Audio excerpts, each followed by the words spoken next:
Well, hello there, cool cats and kittens. Welcome to the podcast. Welcome to Behind the Screen. I am Kyle Pasaga.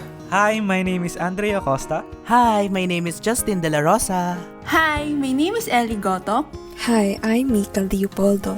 Hi, I'm Denise Mangasim. Hi, I'm Pia Mariano. Hello, I am Jedi Santos. And hello everyone, I'm Chari Ann Templo. And yes, you're gonna have 9 Lasallians in your ear today. So guys, kamusta naman yung mental health nyo during these crazy times? Well, I suppose, welcome 2022. Grabe, so much has happened since the lockdown started. Personally, I experienced the lowest of lows in my life during these hard times. I could say na yung mental health ko hasn't really been that stable, like a lot of us. Kasi I would have never imagined na yung last day of face-to-face class back in February or March 2020 na yung supposedly, yay, 1 week suspension would turn into, 2 years now and counting na hindi tayo totally safe lumabas. Back then, we anticipate most of our days with new things and experiences we can have with our friends. Kasi I would have never thought na mawawala to abruptly. Alam mo yun, kahit hindi tayo totally mag-isa, a lot of us still feel so alone. Actually, to pass time, I've tried different hobbies. Let's say, this pandemic, ang dami kong kinuwang hobbies. Yeah, diba? But by the end of the day, it's still the same corners of our house. We took a lot of things granted pala back then. Being able to work face-to-face with our schoolmates, classmates, friends, the laughs we shared, yung paghahampasan, paghahalakhakan, being able to hug them, to cry in their shoulders if needed. This pandemic has changed me personally. And it seems also na it changed a lot of people. But I just want to say to our listeners out there, your friends are still your friends. Even if you can't get together physically, if life is becoming too harsh on you, don't hesitate to lean on them for a bit. Yes, malakas ka, independent, pero resting and leaning onto others isn't being weak. It's being kind to yourself. And that, I think, is what we need most. Being kind to ourselves and to others as well. OMG, yes naman. Such wise words, OMG. Kasi ngayong pandemic, yung mental health ko, roller coaster talaga. Kasi the combination of me, my personality, yung emotions ko, and the 2 years of this pandemic, chaotic. Impossible to like. Kasi ang pangit talaga na feeling, ang bigat. And I bet everyone and our listeners feels the same way. Dahil doon, naapektuhan talaga yung mental health ko. Like, my deep thoughts, oh my God, ang scary. Kasi alam naman natin, guys, yung parang, yung sarili natin, parang nakaka-self-destruct yung mga pinag-iisipan natin sometimes. So, that's why we have to listen. Listen to your thoughts, guys. Listen to yourself. Kasi, ang hirap talaga, nung parang, sobrang bigat ng mga pinagdadaanan mo, pero ayaw mo pakinggan yung sarili mo. Kasi sa tingin mo, parang okay lang ako. Hindi, okay lang naman yan eh. Like, it's fine. Pero no, it's not fine talaga. So, everyone should listen to their mind, to their mental health, kung anong talaga kailangan nyo. Kasi kung hindi nyo papakinggan yung sarili nyo, guys, baka anong mangyari sa inyo, guys. Sana wala naman. Pero ayun nga, I think everyone should listen to their self, to your inner being. Wow! Yes, bongga. Mika, I totally agree with you. Oo, yun nga. Parang walang mangyayari sa atin, guys, kung hindi natin pag-iisipan kung ano yung oh my God, I cannot Tagalog really hits me hard. Oo, Mika, okay lang yan. Oh my God, wag na. Misunderstood you because a lot of us are in the same situation right now. Okay, guys, sorry. Oh my God. So, ayun nga. We have to listen to our inner self to heal. Sa akin, to be honest, wala namang masyadong nagbago sa mental health ko ngayong pandemic tsaka pre-pandemic. Pero, alam nyo, ngayon ko lang din na-realize na iba-iba pala tayo ng coping mechanism and somehow I find that interesting. Pero alam mo ba kung anong coping mechanism ko? Wow, nakaka-curious yan ah. Ano kaya yan? Mang-ghost. Like, Oh my God. Ang funny, okay, medyo weird, pero for example, may nangyari. Tapos, nagka-energy drop ako. From there, mag-start na ako mag-disconnect sa world. Sa social media, ganon. Like, hindi na ako kakausap ng iba. Kasi iniisip ko like, wala lang akong energy eh. So, paano pa ako kuha ng energy to talk to others? Tsaka hindi rin talaga ako sanay makipag-usap sa iba about that.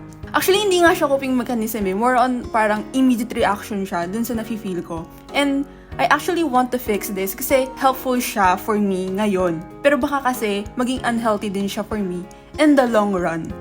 Tama. Pero alam mo yun, kahit ganun, very happy pa rin ako. Kasi may mga friends ako na kahit di ko pagsabihan, nalalaman nila agad. So, pagka-open ko, kumari ng SOCMED ko, nakikita ko na yung mga messages nila. And ganun. Ang amazing naman. Diba? And feeling ko loved ako and appreciated ako.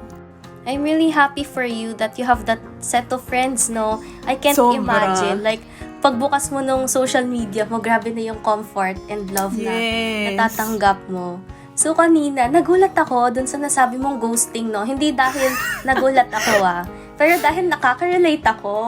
Oh. So, fun fact lang. Kasi, yung mga bumati sa akin ng birthday ko, November pa yun, di ba? Di ko pa rin sila nasasagot. Kasi, by that month, sobrang down nung mental health ko. Pero hindi yun yung primary coping mechanism ko. Yung primary coping mechanism ko talaga is to pretend that I am strong even though I am breaking down inside. So, napanood mo na ba yung movie na Encanto? Actually, lagi ko siya nakikita ngayon, pero hindi pa. Ayan, magandang panoorin mo yan. Tapos Sige, makikilala sige. mo doon yung character na si Luisa. Since maraming umaasa sa kanya na friends, family members, she is always trying to be strong for them. Kasi gusto niya, siya yung approachable kind na kapag may humihingi ng tulong sa kanya, matutulungan niya agad. So I think I can really relate with her kasi ganun din ako. I can sacrifice my private time for those people who are in need. Pero sabi nga nila, you cannot pour from an empty cup. Which is why I really admire your courage, no? Na mag-isolate din minsan. Kasi nare-remind ako na kailangan ko rin ng self-care.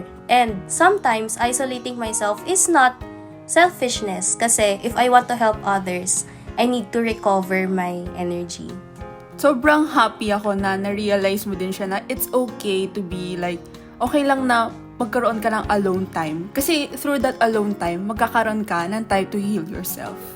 Thank you very much for that affirmation, no? And alam mo, may nakikita rin ako sa social media who has the same experience as you, tapos sa akin din. And I hope sa mga listeners natin sa podcast na to, no, if ever they experience insecurities from social media and if their mental health declines dahil sa nakita rin nila sa social media and what is happening in the world, I hope that they will learn from our experience, no, that sometimes it's okay to reach out for help. I agree dun sa sinabi ni Jedi na marami talagang makikita sa social media na pwedeng maka-impact sa mental health natin. Either positive man siya or negative. True, marami yan sis. Oo, kasi positive siya in terms na we can still socialize with our friends and other people. Doon kasi tayo nakakakilala ng mga bagong tao. And meron pang mga positive stuff na you can share, like yung mga motivational quotes and advice sa Telegram at FB, ganun. Through social media kasi, we are being aware of the things, yung trends, ganyan, and news around us. Personally, one of those positive things na binibigay sa akin ng social media is yung convenience niya. Like to communicate with people na malayo sa akin. Also, since we are all relying on internet nowadays due to health protocols and restrictions, I can say na one of my coping mechanisms is yung social media through communicating and entertainment na rin. Like TikTok and YouTube, wherein makikita mo lahat ng iba't ibang talents ng content creators natin. True, medyo na-addict na rin ako sa TikTok ngayon, pero yeah. Same. Pero ayun, of course, may mga negative side din kasi siya na instead na ma-distress tayo, mas nagiging stress pa tayo, oh my God. And yung isa doon is yung may mga tao na they tend to compare themselves sa kung ano yung nakikita nila sa social media. Yes, yung word na sana all. Yeah, true, sana all talaga. Like, sana all, ganito rin yung lifestyle, sana makakapunta rin ako dito. medyo naiinggit na tayo to the point na lagi na lang natin kino-compare yung value natin sa kanila, which is hindi naman dapat kasi iba-iba naman tayo ng pinagdadaan at saka kinakalakihan eh. I mean, okay lang siya kapag ginawa mo siyang goal sa buhay, pero yung too much na, ang toxic na, grabe. True, instead na i-look up natin sila, may bashing pa na nangyayari. Crab mentality talaga eh, no? Like, why not be proud na lang sa achievement nila, 'di ba? Isa na rin sa negative vibe na binibigay sa akin ng social media is yung makikita mo na habang tumataas yung cases ng COVID-19 plus nagde-develop yung variants niya, unti-unti ko nare-realize na parang ang labong bumalik sa dating normal. Tulad ngayon, akala natin patapos na ang season ng pandemic era because we have vaccines na, ganyan, and unti-unti na rin bumababa yung cases before the holiday season. But just in one snap, biglang tumaas ulit yung cases. Oo, like actually, noong January 15 yata yun, naging almost 40,000 na yung cases niya. Ayun, grabe talaga. But never lose hope pa rin. Yes, at sana piliin natin ang sarili naman natin araw-araw. But it's true, while social media often tells us to love ourselves and all, it also is effective at destroying our self-confidence with what she said. We can't really help but compare ourselves to such a meticulously crafted version of reality. And I say that because we need to remind ourselves that not all of what we see and read on social media is factual. Sometimes even people's personas are a true reflection of who they really are. And to add, we should be aware that these social media companies want us to keep scrolling on their apps so that they can gain more ad revenue. So what they do is tailor your newsfeed to the content that you often tend to consume the most. That is the algorithm. And knowing that, we can at least have a little control over what we see. You have the power to unfollow what makes you feel insecure, whatever helps with your mental health. But always think critically when it comes to the important things in life. Yes, I'm still praying para na matatapos din lahat ng to. Sabi nga sa isang line from the song of Ben and Ben, all will be alright in time. Diba? Yun nga, agree ako sa mga sinabi nyo about sa kung paano nakaka-apekto sa ating mental health ang social media ngayong pandemic. Tama, Kasi, kunyari sa experience ko, ever since na nag-start ang 2022, chine-check ko talaga every day at 4 p.m. kung ilang kaso ng COVID ang meron sa bansa sa social media. Saang social media? Yung sa Twitter ba? Yung Oo, may sa Twitter laging ko update? chine-check. Okay, And gets. nakikita ko pataas ng pataas. Di ba nakakabagabag ng Depress. utak? Kaya, minsan hindi ko na lang talaga masyadong tinitingnan ngayon kasi gusto kong magkaroon ng peace of mind. So, ngayon naman, magbigay tayo ng situation sa kung paano natin hinahandle ang ating mental health ngayong pandemic. natin. Kunyari sa experience ko, though ngayon, ano naman ako, optimistic ako, positive akong tao, pero kasi nung pre-pandemic, nung high school ako, naka-experience ako ng aking problems sa social life. Dahil doon nagkaroon ako ng depression, clinical depression, diagnosed talaga ako, and anxiety attacks. Though ngayon, I'm in a better place right now, thanks to my family and friends, meron pa rin siyang lasting effect sa akin. Kasi kunyari ngayon, pandemic setup na, may times na out of the blue, biglaan na lang, magkakaroon ako ng anxiety attacks. Okay. And hindi ko alam kung paano ko i-handle kasi wala biglaan eh. Pero buti na lang, tinutulungan ako ng family ko, ng mom ko, sa kung paano ako mag-stop. And then syempre, with my friends na rin na talagang nag-guide sa akin sa tamang direction sa buhay. Ayan, tama yan. Oo. Pero, it depends din kasi sa environment na kinakalakihan natin eh. Yeah. Kung kaya ba natin i-handle yung sarili natin during pandemic, di ba? Yeah. Tsaka kasi nakasalalay din yan sa, ayun nga, kaya nang sabi mo, sa environment natin mismo. And gusto ko lang magkwento din ng experience ng isa kong kaibigan, like hindi sa akin pero sa kaibigan ko, na yung family niya pa mismo yung nagiging cause ng ano niya, parang depression niya. Ala, bakit? Yeah. Ano nangyari? Kasi like nung bata pa siya, na-diagnose na siya ng borderline personality disorder. Okay. Tapos na-diagnose pa siya ng bipolar yung disorder niya. Tapos, nung ine-explain niya sa amin yon, kinukwento niya sa amin how yung parents niya mismo yung nagiging trigger niya para magkaroon ng mga manic episodes. And ayun, nakakasad lang na isipin na mayroong mga tao na katulad mo na yung family mismo yung kinukuhanan mo ng strength, ganyan. And meron din iba na yung family mismo yung nakakalala nung mismong illness nila or yung mental health issue. And super mahirap din yun sa pandemic ngayon. Kasi wala kang magawa nasa bahay ka lang, di ba? Oo. Parang, di ba hindi tayo makalabas, hindi natin malibang yung sarili natin. Kaya we'll make use of what we have at home lang, di ba? Kasi yung kwento niya na parang yung coping mechanism niya is, ayun nga, lumabas, gumala, mag-party sa labas, ganyan.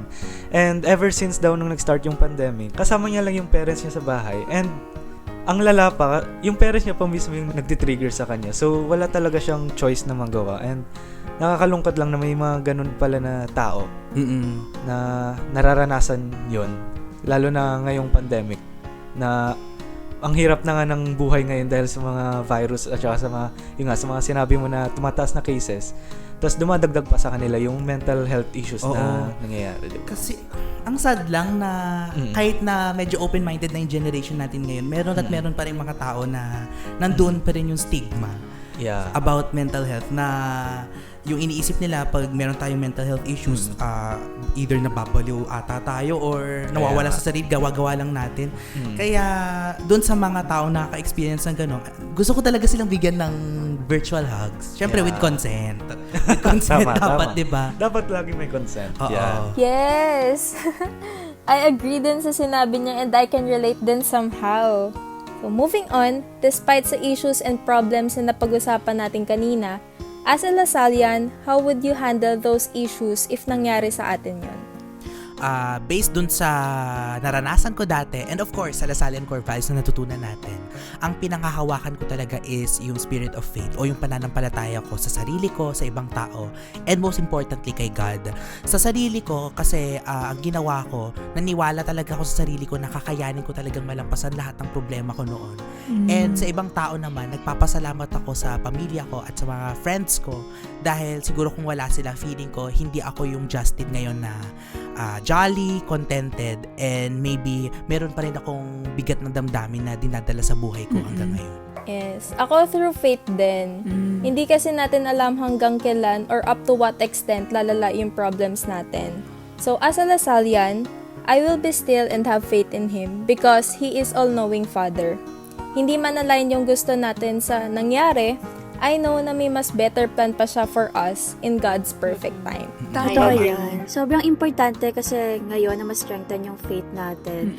Actually, same goes din naman sa service I think yung magagawa natin ngayon is to be there to other people, understand them, or kahit nga makinig lang, okay lang Yes. Plus, remember if you want to vent out and ask advice sa right person, maybe what we could do first is be the right person. Yes. Sobrang nakaka-relate ako dun sa sinabi ni China, sa right person tayo mag-open up. Kasi they are the ones who will be able to understand as well. At dahil dyan, aside from raising awareness, personally and syempre, as a Lasallian, I think one way to respond to this issue is to be understanding sa ibang tao. We will be able to help them sa mga nararamdaman nila and this would later benefit the entire community kasi nga you are starting a change.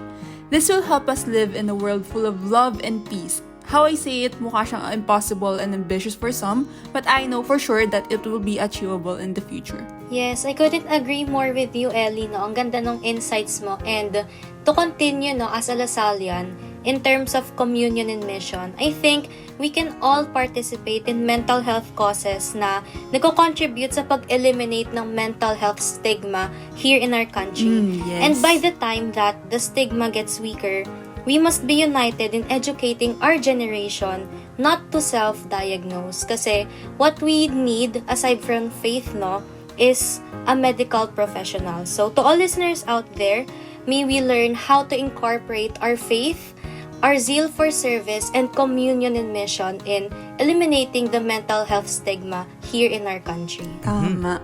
And unfortunately, that is all the time we have for today. Guys, I hope you enjoyed the podcast. Thank you so much for listening. Stay tuned for more. Bye-bye and stay safe. Bye-bye. Thank you for listening. Subscribe to Meetless Productions. Thank you po.